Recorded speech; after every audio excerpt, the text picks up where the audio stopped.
Welcome back, Focus Learners, to another explainer. Today, we're unpacking what is literally one of the most fascinating business stories of the modern digital era. Seriously, it's like a movie. But before we get into the company itself, you gotta picture the battleground we're talking about, Southeast Asia. We're looking at a massive region of 11 different countries, thousands of diverse islands, and hundreds of spoken dialects. It's this booming, hyper-fragmented, incredibly fast-moving economic powerhouse where, frankly, infrastructure is constantly struggling to keep up with explosive growth. And right in the middle of this beautiful chaos emerged the epic strategic playbook of Grab. Okay, let's dive into this, because guys, this isn't just some simple story about a ride-hailing app. No way. It is an absolute masterclass in regional strategy, surviving a brutal corporate war, and ultimately building an entire digital ecosystem from the ground up. $40 billion. That staggering financial valuation immediately establishes the massive scale and the incredibly high stakes of the empire we're unpacking today. We aren't looking at some scracky regional startup anymore. We're looking at an absolute titan that achieved what seemed literally impossible just a decade ago. They went toe-to-toe with Uber, one of the most fiercely aggressive tech giants on the planet, and forced them into a complete operational surrender in the region. Think about that. At the time, Uber was this unstoppable juggernaut armed with billions in Silicon Valley venture capital, while Grab was just a localized service trying to find its footing. Yet, Grab won the turf war. But, the immense financial valuation is really only half the story. The human impact? That's the other half. 600 million. To put that figure into perspective, that is nearly double the entire population of the United States. And unlike the US, this population is spread across entirely different languages, currencies, and topographies, from the ultra-modern financial hubs of Singapore all the way to the dense, sprawling, deeply traditional neighborhoods of Manila. So the crucial point is, Grab didn't just win a business war. They fundamentally changed how 600 million people navigate their everyday lives.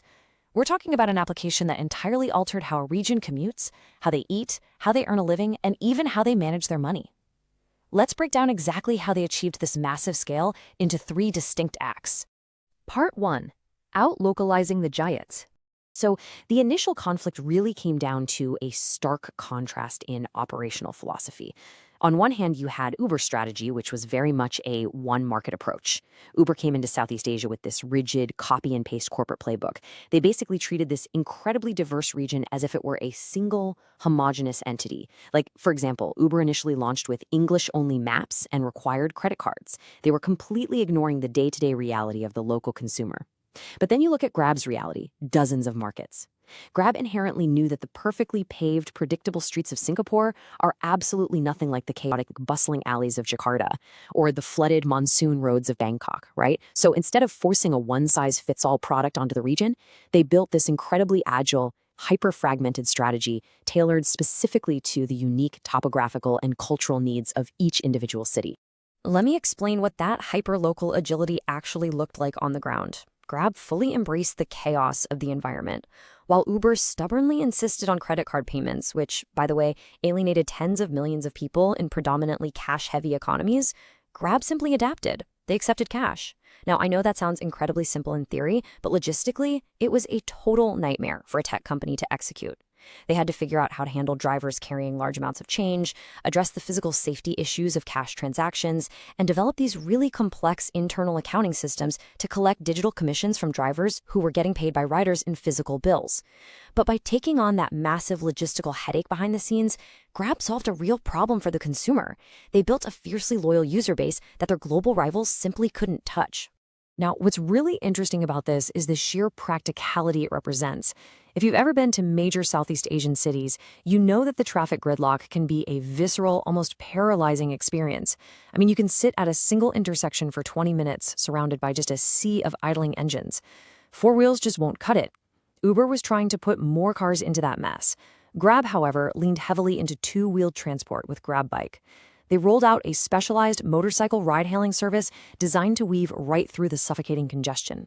They didn't try to change the infrastructure of the city. They built a highly efficient tool that actually worked perfectly within it.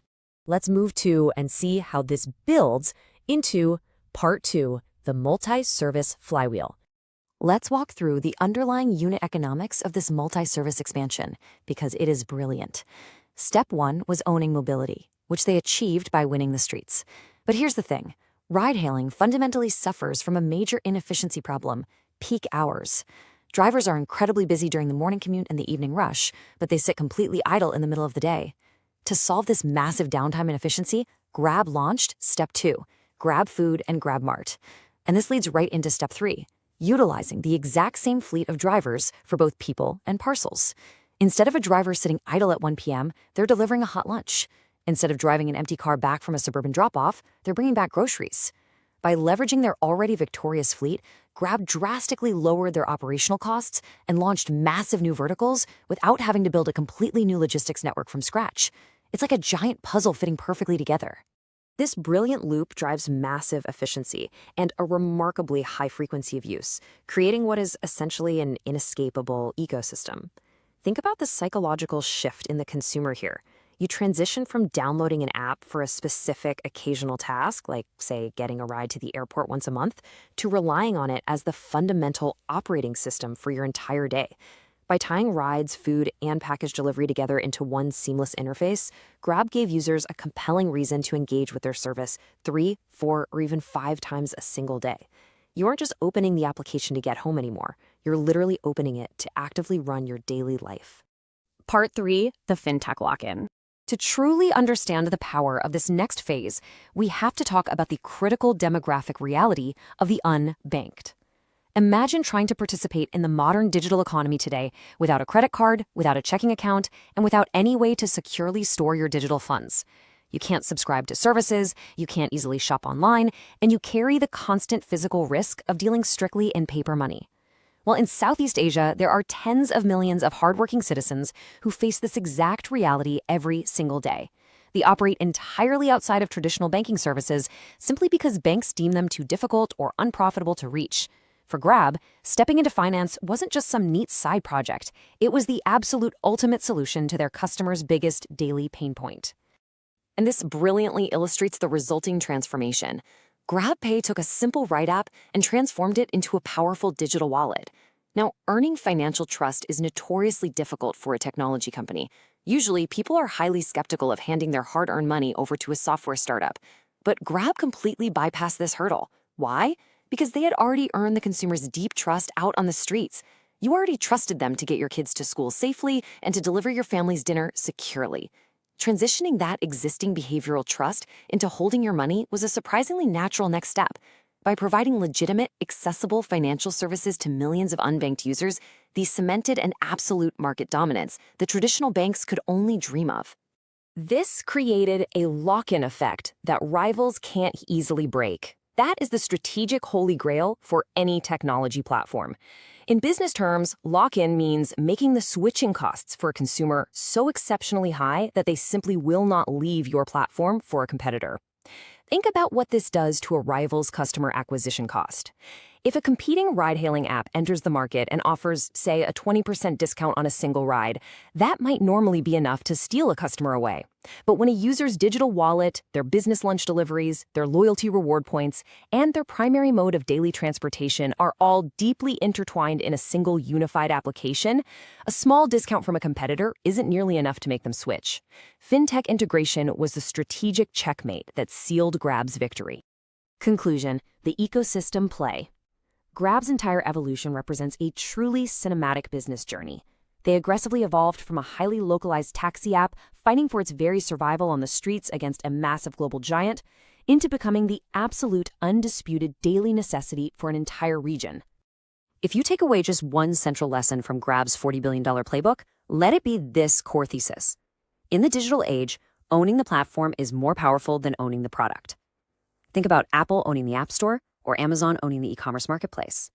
Grab executed this exact same principle in Southeast Asia.